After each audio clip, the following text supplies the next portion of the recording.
આજકાલ ગરમીનું પ્રમાણ વધવા લાગ્યું છે, જેને લઈ લોકોના જનજીવન પર ભારે અસર વર્તાઈ રહી છે। ત્યારે વાંકાનેરના ગોલાના વેપારીએ સૌ કોઈને આશ્ચર્યમાં મૂકી દીધા હતા। શહેરના દિવાનપરા વિસ્તારમાં ગોલાનો ધંધો કરતા અસલમભાઈ કુરેશી નામના વેપારી જ્યારે લાઇટ ચાલુ કરવા જતા અચાનક તેમનો હાથ લેમ્પની પિનને માત્ર સ્પર્શ થતાં જ લેમ્પ ચાલુ થઈ ગયો હતો। ત્યારે તેને પણ આશ્ચર્ય થતાં ફરી એકવાર પિનને માત્ર હાથ લગાવવાથી લેમ્પ ચાલુ થઈ ગયો હતો। જાણકારોના કહેવા મુજબ આ કોઈ ચમત્કાર નથી, પરંતુ એક પ્રકારની ચુંબકીય બાબત છે।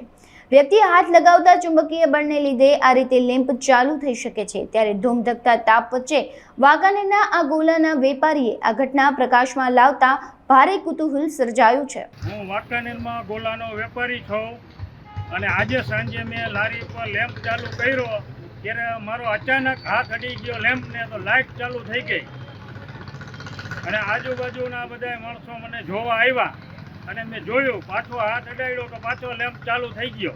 આ ગરમીનું પ્રમાણ વધારે છે કે મારા ટેમ્પરેચરનું શું છે કે કાંઈ ખ્યાલ નથી, પણ અંધશ્રદ્ધા કે શ્રદ્ધા કાંઈ છે નહીં। બસ આજે જ થયું, અચાનક પીન અડી ગઈ એટલે લેમ્પ ચાલુ થઈ ગયો।